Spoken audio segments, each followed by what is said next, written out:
In this video, let's talk about the 2019 MacBook Pro and why you should not buy one. Just don't do it.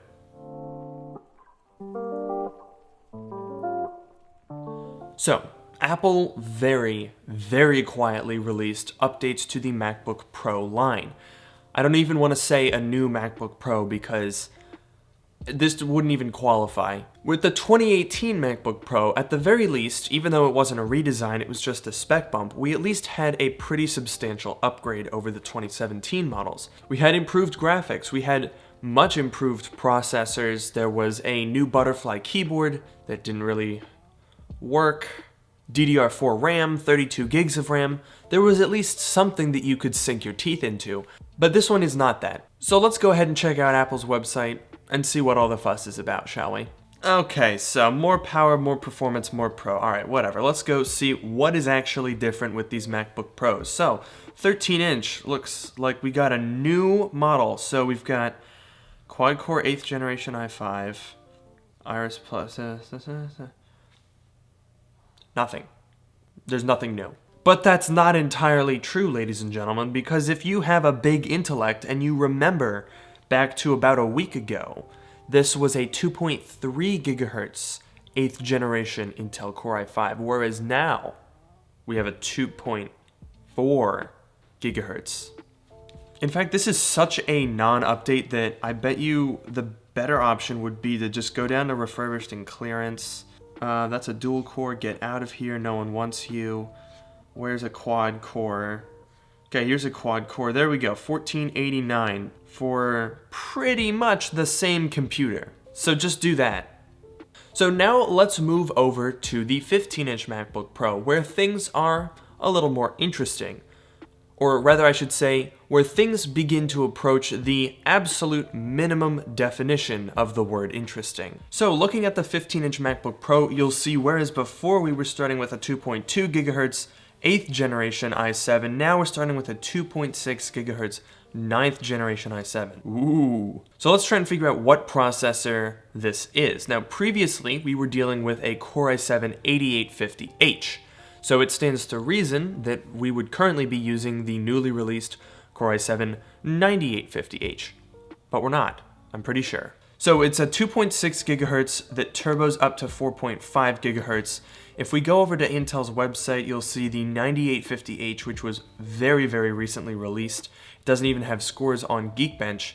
Has a turbo frequency of 4.6 gigahertz and a base of 2.6. So what we're most likely working with here is actually the Core i7-9750H, which has the turbo of 4.5 and a base of 2.6. Now if we look on Geekbench, there's nothing from one of these new MacBook Pros as of the filming of this video, but the scores that are here are actually lower than the old 2018 MacBook Pro. If I look up 8850H, and you'll see MacBook Pro 15-inch 2018, these are consistently getting above 20,000, so I don't know why they did that. That doesn't really make a whole lot of sense. And if we go back to this MacBook Pro, aside from that processor, nothing here is different. The only time where this 2019 update, in very heavy quotation marks, is going to be noticed literally at all is on the upper tier MacBook Pro, which now comes standard with a Core i9. Now the reason that I held off on making this video is because I was very nervous about that new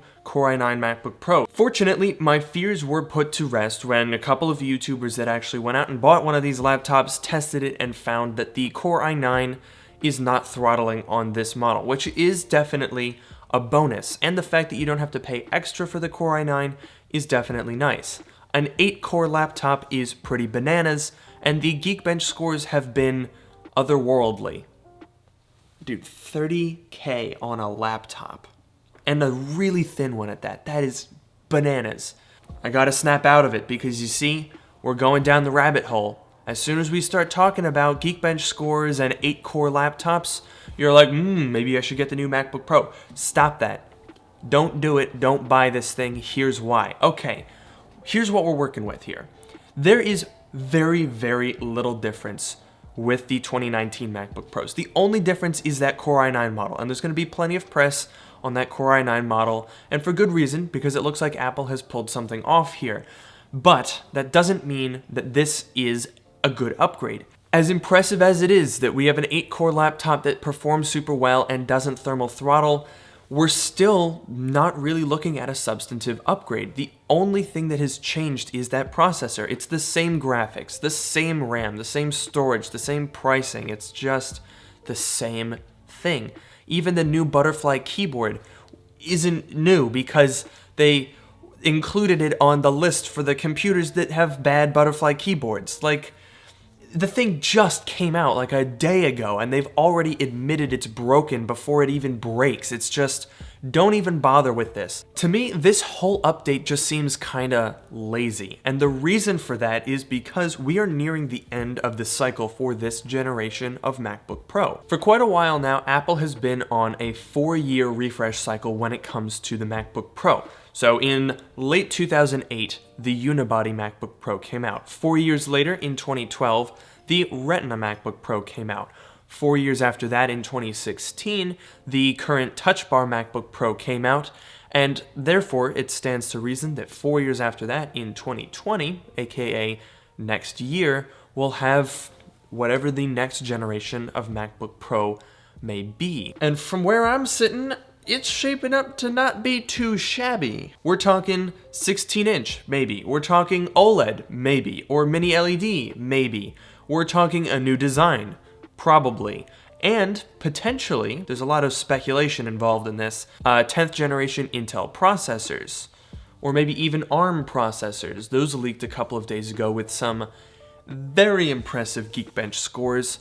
Talking 24,000 multi-core score for an Apple ARM-based processor. That is pretty bonkers. So with all of these developments and rumors going on, working on an entirely new processor architecture, new display technology, the largest OLED Apple has ever produced, it kind of makes sense that the 2019 MacBook Pro is not a priority. Now, what does this mean from your end and my end? It means don't bother with this MacBook Pro unless you absolutely need a new MacBook Pro right this very moment, or you shall imminently perish. If you have a Touch Bar MacBook Pro of any sort, don't sell it. It's not worth the upgrade. Even if you have, like I do, the original one, the 2016 with the base processor, it's still not worth it. Next year is going to be a major update, and that is the one to wait for, because this whole MacBook Pro generation has been very problematic. The Touch Bar, not very useful. The keyboard falls apart all the time. The displays also fall apart on the time. It has not been a particularly good generation of MacBook Pro, and I think Apple is very much aware of that. Now, I don't think this means we're going back to the good old days where you can upgrade the RAM and the storage yourself, as much as I would want that to happen. But I do think Apple is going to make improvements to this MacBook Pro. The Touch Bar was a mistake.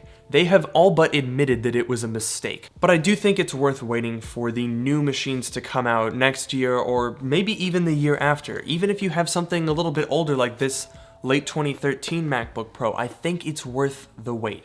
So just don't bother with the current MacBook Pro. It's not a real update.